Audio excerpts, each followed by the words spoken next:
one view, you know the rules. I get to watch an ad one time, tell if it's good branding, a good direct response, or just a crappy ad. I'm specifically looking for connected TV.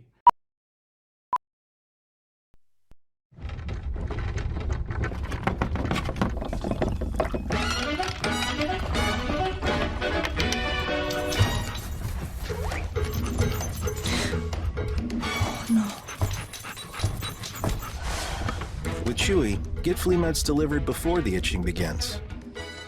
Or after, but before is definitely better. Good job. Save 20% on your first pharmacy order and get it delivered right on time. So we know the criteria we're looking for. Does it make me put my phone down and lift my head up? Is it professional?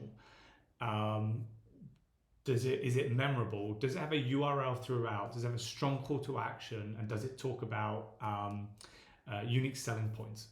And let's go through that. So I think let's start with the positives. I think an extremely good asset. I think it's a really well done asset. And if I'm paying attention to it, I think it's a clever asset that tells you the story from beginning to end, which is kind of what you see a lot of time with branding commercials. I like the fact that it has the discount. It's very strong. I would say the second half of the commercial is extremely strong, and the first half is the area I think there's room for improvement. And let me explain why. I think the video is great. I think it's great that the end card just has the box on it. I think it's great that it tells you the story of it being on the doorstep. I love it when the subscription brands and delivery brands show you that. It really gives you the story, gives you the feeling of it.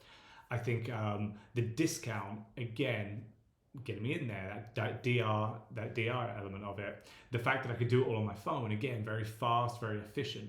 All of that stuff was great. And really, really positive. The area that I have concern over is the first, I think it was 15 or first half as real estate. Great asset.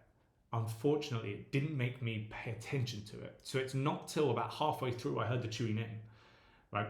And so again, it goes back to that thing of as kids when we're playing guessing who the commercial is. That's great for a game, not necessarily for making purchases. So again, I'd personally want someone to pay attention to that whole real estate. That you got 30 seconds, use all of it, as opposed to building and the second half is valuable. So for me, that's really the downside of this. And you know, they could have put the URL throughout. I think a company like Chewy does a great job at using their packaging, but I would again have the URL throughout, the logo throughout. And I think not using that first real estate makes it tough, but you wanted to tell the story. So for me, it's a tough one to score. I'm probably going to give it a 6.5 as an overall score. Again, room for improvement and the assets there. Again, I keep saying this, but if we have a great video asset, the rest of it's tweaking. And we're talking about, could you add a bark at the beginning or something that makes me pay attention? Can you add a variable that gets me watching the TV? That would make a huge difference, and then tell me the story. So that's why I have that. And again, I'm looking at it as, how do we serve this to a user and not need to serve it to them 15, 20 times for them to remember it? I want them to remember it on the first, second, third commercial, and that's a crucial variable for these.